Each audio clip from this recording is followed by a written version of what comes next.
Sweet, it's just like deja vu. So this next portion is going to deal with the practical applications of everything that we've discussed in the first video. So without further ado, so here's a little stinker of an idea. Now we've already established that hard key through breath and technique can allow a person to break a board, which from the last Discovery series that I watched translates into a person being able to deliver over 5,000 pounds of force when they only weigh 180 pounds. And while I'm only speaking from personal experience, anybody who's ever practiced in Aikido for any length of time will tell you that soft ki is very real and very powerful. Both of these types of energy releases have to do with the coordination of physical movement with breath. And why breath? Because in order of material importance, breath comes first, water comes second, and food comes third. So really knowing how to breathe taps you directly into your own personal sources of energy. I just don't believe none of that energy stuff. That's just a bunch of hooey. I'm all about my energy. Alright, whatever.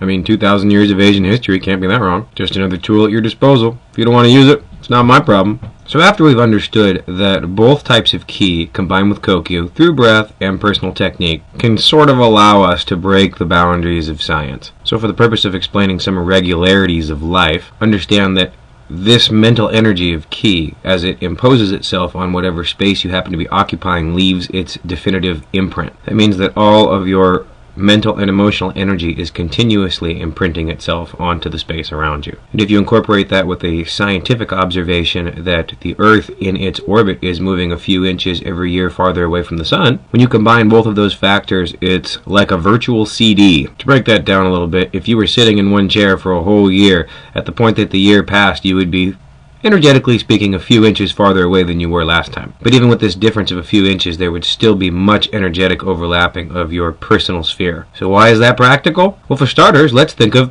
ghosts. Now, I use ghosts first, and a lot of people might want to throw aliens in there, but my feeling on aliens is a little bit different. That's another video, though. So why would energy have anything to do with ghosts? Well, if you assume that a very emotional event, such as somebody being murdered in a particular space, could possibly stay there for a little while. I mean, hey, if we assume that the Earth is moving 3 inches farther away from the Sun every year, in 100 years, that's 25 feet, well within the boundaries of a home. And basically the energetic information that's imprinted into the space is only being replayed in your own mind and reenacted physically through you. So when somebody says, I saw a ghost, maybe they did. I mean, given this scenario, there's only two outcomes. Either they did and they believe it, or they are lying and they know it. But like with UFO sightings, it's an awful lot of people over a long period of time to make it just a random lie. Alright, so let's get off the topic of ghosts for a second. What about deja vu? Now this is interesting because it doesn't have anything to do with any outside bodies. However, as far as I know, everybody at one point or another in their life has experienced this sensation. So if you throw in a little reincarnation and a couple of dreams, then at any given time you could, through no fault of your own, be experiencing events far into the past, simply by walking into an energetic space. If you use the reincarnation model, maybe in a past life you had a particular experience in a certain space, and if you don't like the idea of reincarnation, just say you had a dream. And years later, you happen to move through that same energetic space, which would be unconnected physically with the land that you were on, but still would nonetheless occupy a certain amount of atomic space in general. So as you happen to pass through this proverbial cloud of energetic experience, maybe just by chance you were doing something that was similar enough that your mind, not remembering clearly, put the two together and made you feel like it had already happened. Hey, I'm not saying this because I'm trying to be crazy. I mean, I'll be more than happy to hear plain rebuttals, scientifically or otherwise, of why I'm completely full of shit. I mean, hey, that's part of the reason I put this shit on YouTube. So to extend the idea of energy and connection a little bit further, for a fact, tissue cannot live outside the body. You can freeze it and slow down the decaying process, but once tissue is removed from your energetic body, it begins the process of dying. For another example of energetic connection, let's take astronauts.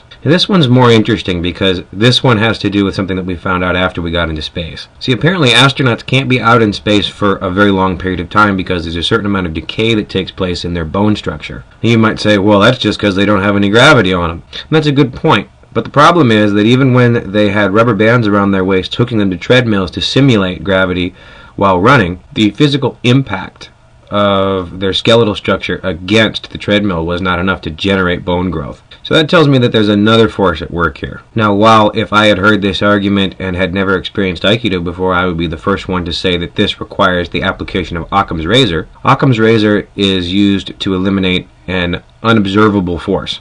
And this is clearly observable. So if in the absence of this observable force there is a degradation of the body, that leads me to believe that the force probably comes from the planet itself. One of the first principles that you learn in Aikido is anytime you try to ground yourself, you always extend down to the center of the earth. Conveniently, what's nice about this is since the earth is a sphere, you're always standing over the center of the earth.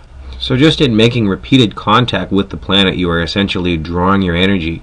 Your mere contact with the planet is your electrical connection to your source of energy through the planet. If we wanted to take that a step further, think about the material construction of life in general. I mean, with the exception of living cells make themselves out of non-living material, like dirt. I mean, if you think about it, it makes perfect sense. You know, dirt is absorbed through plants, which are then absorbed through creatures and eventually us. I mean, I know you can just eat the plants directly too, but the molecular conversion is no more than a transference of energy from one form to the next. And physics has already established that there is no energy ever lost in the universe, it's only redistributed. So the energy of holding non-living material into a specific form by living forces could by some be considered a form of a force field. And that force field is the energy that radiates from the center of the planet out towards the center of the sun, and essentially the center of the universe and whichever other galaxies we happen to be orbiting. Because the essence of this energy is really coming from gravity. Because just like Tesla with electricity, even though Einstein could completely explain how gravity worked, he couldn't explain what gravity was, other than to explain that it was a distortion of space and time caused by mass. So being that he didn't understand exactly what it was, that means he probably didn't understand the full potential of its attributes. So could the energy of Ki and Kokyu be a derivative of gravity? Well, if it is, it makes a great fucking story, but it's cool. I'll let you guys be the judge. Comment. So thank you very much to all of my subscribers and all of my friends. I hope you enjoyed this video, and I'm sure I probably created more questions than answers. But seriously, that's what makes life so freaking great. So much thanks to Morihei Ueshiba, founder of Aikido, and much thanks to all of you for watching this very long video. I appreciate it. Peace, everybody.